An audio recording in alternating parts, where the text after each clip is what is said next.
안녕하십니까. 도담교회 담임목사 오수진입니다. 성경 일독 우리가 오늘 78일차가 되었습니다. 90일의 기적의 여정이 한 2주 정도 남은 것 같고요. 이제 얼마 남지 않았습니다.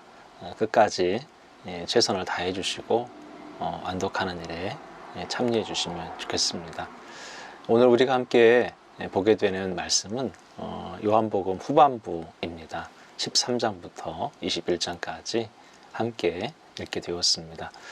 예수 그리스도가 공생의 기간 중에 마지막 일주일을 어떻게 살아내셨는지 요한의 시선을 따라서 예수님의 움직임과 예수님의 말씀, 예수님의 행동 안에서 복음을 잘 배우고 또 익히기를 간절히 원합니다. 요한복음은 20장 30절, 31절에서 요한이 이 복음서를 쓰게 된 이유를 크게 두 가지로 말씀했죠.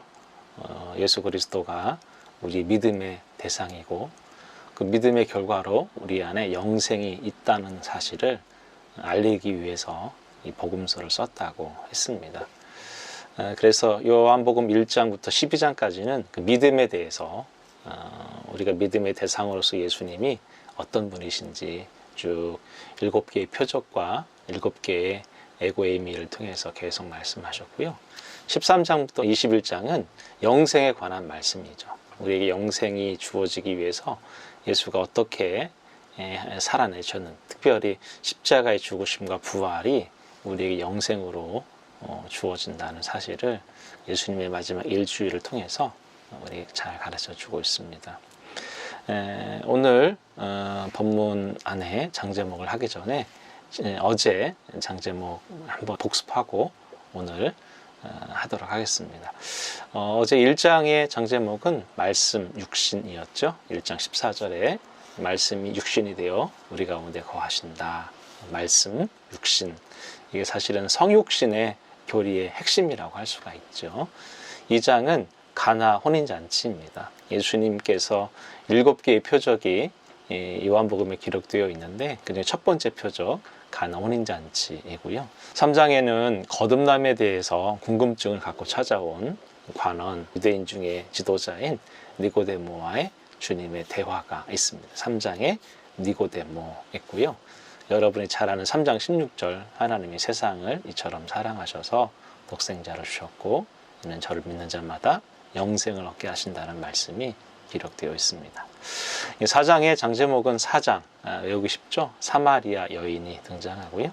예수님이 사마리아로 들어가셔서 여인을 통해 복음을 전하시고 또 직접 사마리아 사람들에게 남으셔서 더 복음을 전하신 이야기가 있습니다. 5장에는 베데스다 연못 안에 그 가에 기다리고 있었던 38년 된 병자를 고치시는 이야기.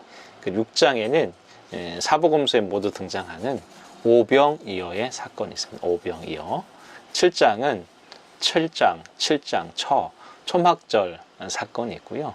이때 주님께서 너희 배에서 생수의 강이 흐를 것이다. 그 말씀을 했던 되게 유명한 절기입니다. 8장은 가늠한 여인이 등장하죠. 그러면서 이 가늠한 여인 사건 다음에 내가 세상의 빛으로 왔다. 이런 말씀을 하셨습니다. 9장에는 실로암 소경, 장제목 소경 혹은 실로암 소경 이렇게 하시면 되고요. 10장은 선한 목자가 등장하고요. 장제목 선한 목자. 11장은 나사로 부활입니다. 그러면서 주님께서 내가 곧 부활이요 생명이다 라고 말씀하셨죠. 12장에는 예루살렘 성 입성이 있습니다. 예루살렘 성 입성. 이때로부터 주님의 생애 마지막 일주일이 기록이 되어 있습니다. 자, 오늘 13장은 요한의 복음에서만 등장하는 성만찬 자리에서 주님께서 제자들의 발을 씻기는 장면이 있습니다. 이거는 공관복음에 없고 요한복음에만 들어있는 특수한 자료인데요. 제자들의 발을 씻기시고 그 다음에 세계명을 주셨죠. 내가 너희를 사랑한 것처럼 너희도 사랑하라. 이것이 너희가 내 제자라고 하는 것의 결과물이다 라고 말씀하셨죠.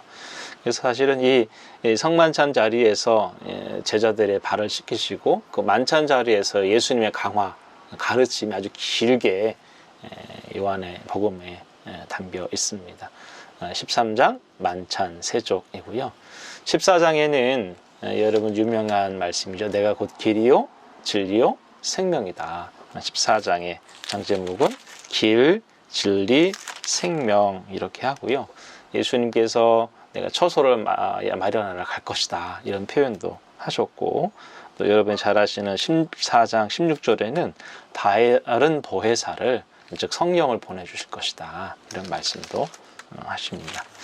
15장의 장제목은 유명하죠. 포도나무입니다. 포도나무. 나는 포도나무요 네 아버지는 농부다. 이 말씀이 15장 1절에 있습니다. 16장은 보혜사 성령입니다. 보혜사 성령, 장제목이 보혜사 성령이고요.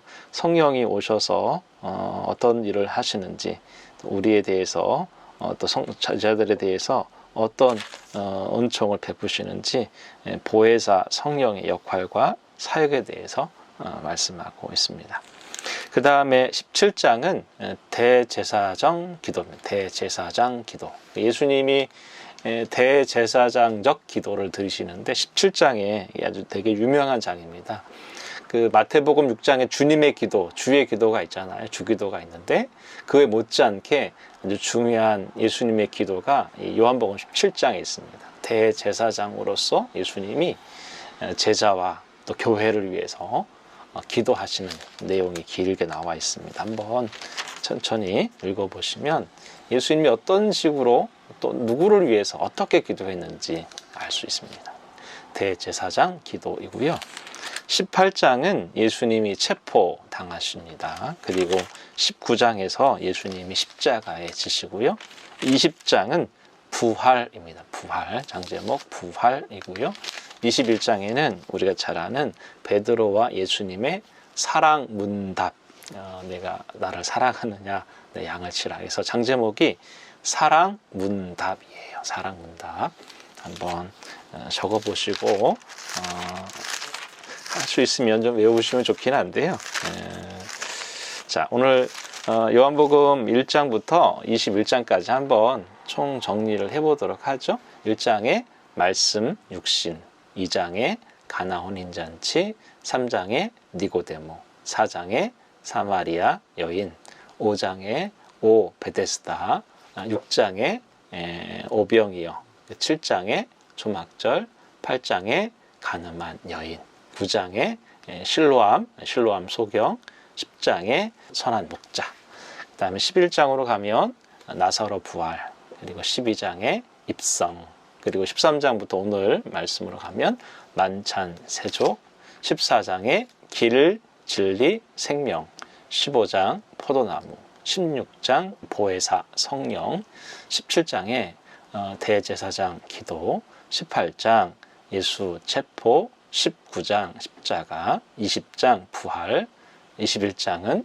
사랑 문답 이렇게 정리할 수 있겠습니다. 아래에 이렇게 자막이 나가니까요. 참고하셔서 적어 놓으시고 또 다음에 통독하실 때 장제목을 이렇게 한번 보시고 장을 읽으시면 장을 이해하는 데 도움이 될 것 같습니다. 오늘 데이 포인트는 우리가 좀 오늘 좀 주의 깊게 조금 더 자세히 볼 필요가 있는 본문만 좀 살펴보도록 하겠습니다. 오늘 우리가 함께 조금 살펴보아야 되는 것은 바로 성령에 관한 주님의 가르침입니다. 아마 주님께서 목요일 날 성만찬 자리에서 제자들의 발을 씻기시고 서로 사랑하라고 하는 다락방 강화를 하시면서 계속 주어지는 말씀인데 14장하고 16장에 이 성령에 관한 말씀을 아주 강하게 말씀을 하셔요. 이거는 요한만이 그런 게 아니라 사도 바울 역시도 성령을 따르지 않으면 육체의 소욕을 따를 수밖에 없다. 성령과 육체의 소욕을 대조해서 로마서 8장에서 말씀했잖아요. 우리가 하나님의 사람으로서 성령을 따르지 않으면 육체의 욕심을 따를 수밖에 없거든요. 그래서 주님께서 우리가 하나님의 사람으로 그리스도인으로 살게 하시기 위해서 우리의 의지만을 가지고 살라고 하지 않으시고 성령을 의지하도록 성령의 은총이 우리로 하나님의 사람으로 그리스도인답게 살게 하신다고 말씀하시죠. 그래서 오늘 14장 17절 한번 살펴보도록 하겠습니다. 14장 17절인데요. 이렇게 되어 있습니다. 14장 17절 그는 진리의 영이라 세상은 능히 그를 받지 못하나니 이는 그를 보지도 못하고 알지도 못함이라. 그러나 너희는 그를 아나니 그는 너희와 함께 거하시며 또 너희 속에 계시겠습니다. 예.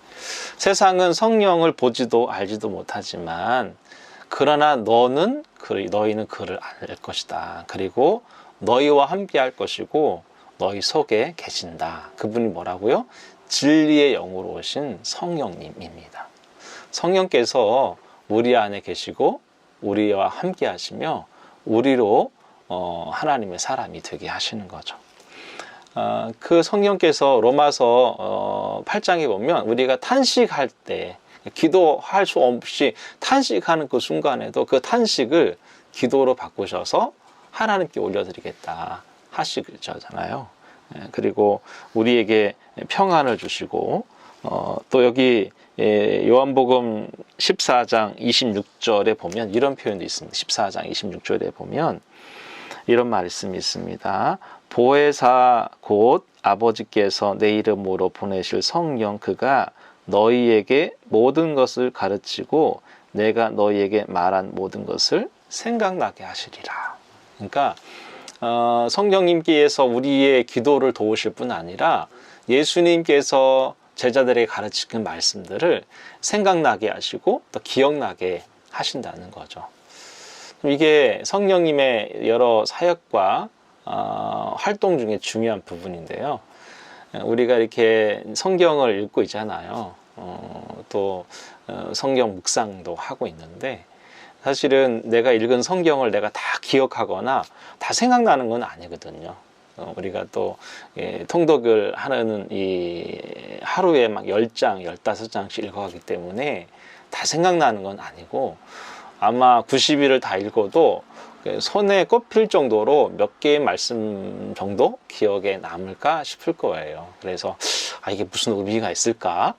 또 우리가 묵상하는 그 말씀이 아침에 열심히 묵상했는데 저녁이 되면 막 너무 세상살이에 바빠서 아침에 한 묵상도 사실 기억이 안 날 때가 많거든요. 그런데 우리가 꾸준히 성경을 읽어가고 묵상을 하는 이유는 이 말씀 때문에 그래요. 당장 오늘 묵상한 말씀이나 읽었던 말씀이 기억나지 않지만 어느 순간에 어느 사건에 어떤 환경에 처했을 때 우리 안에서 성령께서 그 읽었던 말씀, 묵상했던 말씀을 끄집어서 생각나게 하시는 거죠. 또 내가 처해진 환경 속에 가장 적합한 말씀으로 말씀하시고 또 위로하시고 또 길을 보여주시고 또 선택의 기준이 되게 하신다는 거죠. 이런 경우는 참 많은 것 같아요. 우리가 성경뿐만 아니라 주일날 듣는 설교 있잖아요. 설교라는 것도 마찬가지예요. 지난주에 했던 설교, 또 지지난주에 했던 설교, 뭐 3주 전에 했던 설교 다 기억하지는 못하거든요. 그렇잖아요. 그런데 어느 순간에 어느 환경에 어떤 상황에 닥치면 그 옛날 들었던 설교나 또 출연했다 받았던 말씀이라든지 또 연말에 또 목회자가 축복기도 했던 그 말씀이든지 그런 게 생각나는 거예요. 기억나는 거예요. 그래서 이 말씀이 기억나고 생각나게 한다는 것은 그 말씀이 우리의 삶을 이렇게 이끌어 가신다는 것으로 연결되거든요. 그래서 저는 성령의 두 가지 활동 중에 아까 말씀드린 로마서 8장에 우리가 탄식 가운데 기도해도 우리의 탄식을 기도로 바꿔주신다는 그 성령의 역할과 오늘 말씀을 기억나게 하시고 생각나게 하신다는 말씀이 좀 중요하다 싶어요. 뿐만 아니라 우리로 아버지께서 보내신 성령이 오셔서 나를 증언해 주신다는 표현도 있어요. 여러분 요한복음 15장 26절에 가보면 이런 말씀이 있어요. 내가 아버지께로부터 너희에게 보낼 보혜사 곧 아버지께로부터 나오시는 진리의 성령이 오실 때에 그가 나를 증언하실 것이다. 그러니까 그 성령께서 예수 그리스도를 증언하신다는 거예요. 그러니까 예수님을 알게 하시고 믿게 하시고 예수님을 따르게 하는 그 힘이 성령 안에 있다는 거예요. 그러니까 여러분, 예수님이 진리의 영이시고 성령이 진리의 영이시고 예수의 영이셔서 예수님을 드러내시고 예수님을 증언하시는 역할을 하시거든요. 참 성령이 없이는 예수를 알 수가 없는 상황이 아닐까라는 생각이 듭니다. 성령은 우리의 죄를 드러나게 하시고요, 회개케 하게 하시는 영이기도 해요. 회개의 영이라고도 하시고요, 또 돌봄의 영, 위로의 영으로서 우리의 마음에 연약함과 부족함이 있을 때 성령께서 이렇게 위로하시고 돌보시는 영으로 우리와 함께 하십니다. 그래서 이 요한복음에서 참 성령의 역할과 사역이 상당히 많이 강조되고 있거든요. 이 부분을 놓지 마시고 성령의 일과 역할을 중심으로 오늘 본문 읽어가시면 좋겠다라는 생각이 듭니다. 두 번째 데이 포인트는 18장부터 21장까지인데요. 예수님의 이제 체포와 십자가와 그다음에 죽음과 부활, 그리고 베드로와의 사랑의 문답이 있는데요. 오늘 본문에서 좀 우리가 좀 기억해야 될 것은 유대인들이 바라바를 살려달라고 하고 예수를 죽이라고 하는 장면이 등장하거든요. 참 이런 부분들이 상당히 지금 요한복음에 등장하는 본문으로서 특이한 본문이라고 할 수가 있죠. 그 당시 유대의 절기 때 또 이렇게 죄인들을 풀어주는 습관들이 있었는데요. 사람들은 바라바라는 말이 아버지의 아들 이런 뜻이래요. 그러니까 무명이나 같아요. 이름이 없는 거랑 같은 게 그냥 우린 다 어떤 아버지의 아들들이잖아요. 아무개 하잖아요. 그런 의미예요, 바라바가. 그런데 사람들이 강도 바라바를 살려달라고 하고요, 만왕의 왕이시며 유대인의 왕이신 예수님을 죽이라고 그러거든요. 상당히 큰 역설이죠, 역설. 예. 유대인들의 눈에는 이 바라바가 더 커 보였고 예수님이 더 작아 보이긴 했던 것 같아요. 그런데 성경을 우리가 이렇게 읽어보면 한 가지를 깨달아요. 왕이신 예수님이 죽고 강도인 바라바가 살아나거든요. 이게 엄청난 역설이에요. 하나님의 구원은 왕을 죽이시고 죄수를 풀어주시는 이런 원리를 보이고 있거든요. 그러니까 왕이신 예수님이 죽으셔서 아무개라고 하는 바라바를 살려내시는 것이 십자가의 역설이라고 할 수가 있습니다. 왕의 죽음은 한 사람을 살려내고 죄의 종이었던 사람을 구원하시는 일로 쓰임받고 있는 것이죠. 예수님의 죽음은 모든 아버지 아들들의 구원의 증거, 구원의 원천이 되었다는 걸 알 수가 있습니다. 참 죽음의 신비가 있는 것 같아요. 죽어야 사는, 예수가 죽어야 죄수가 사는 이 신비가 있는 것 같습니다. 이게 십자가의 원리인 것 같아요. 세상의 왕은 자기가 왕 되기 위해서 사람을 죽이는데요, 하나님 나라의 왕이신 예수님, 자기가 죽어서 사람을 살려내는 방식으로 왕이 되신다는 거죠. 이 십자가의 원리가 우리 안에 적용되면 어떻게 될까요? 나는 죽고 예수가 살겠죠. 또 우리의 관계 안에서 내 자아가 부인되고 내 욕구가 부인되어야 내 아내가 살고 남편이 살고 또 자녀가 살아나겠죠. 또 목사가 죽어야 교회가 살겠죠. 제가 존경하는 정성진 목사님의 목회 철학이 아사 교회생이거든요. 목사가 죽어야 교회가 산다는 거예요. 맞지 않을까라는 생각이 듭니다. 모든 관계에서 이 십자가의 원리는 근본적인 관계의 원리라고 생각해요. 우리가 속해 있는 교회, 가정, 그리고 공동체, 일터. 그래서 내가 죽어야 그가 사는 것이고 그래야 하나님 나라가 이루어지는 것 같습니다. 예수의 죽음으로 인하여 우리가 사면받고 구원받는 이 십자가의 원리가 예수님 안에게 있다는 사실을 좀 생각해 보게 됩니다. 제일 안 되는 게 뭘까요? 그리스도인으로서 사실은 용서가 아닐까라는 생각이 듭니다. 미워하는 사람, 서운한 사람, 마음에 원한 품고 있는 사람 놓아주기가 참 어렵죠. 주님이 우리에게 화해를 요구한 건 아니잖아요. 화해는 그와 내가 함께 하는 것이고요. 용서는 내가 하는 거예요. 내가. 그가 어떠함에도 불구하고 용서는 내 안에서 먼저 일어나는 것이 아닌가 하는 생각이 듭니다. 십자가의 원리를 따라서 오늘 용서의 삶을 한번 더 실천해 보시고 다짐해 보면 어떨까라는 생각도 해보고요. 우리 모든 관계 안에서 십자가의 신비, 십자가의 은혜가 흘러가기를 간절히 소망합니다. 오늘 요한복음 마지막 후반부 잘 읽어가 주시고요. 실천해 보시면 좋겠습니다. 감사합니다.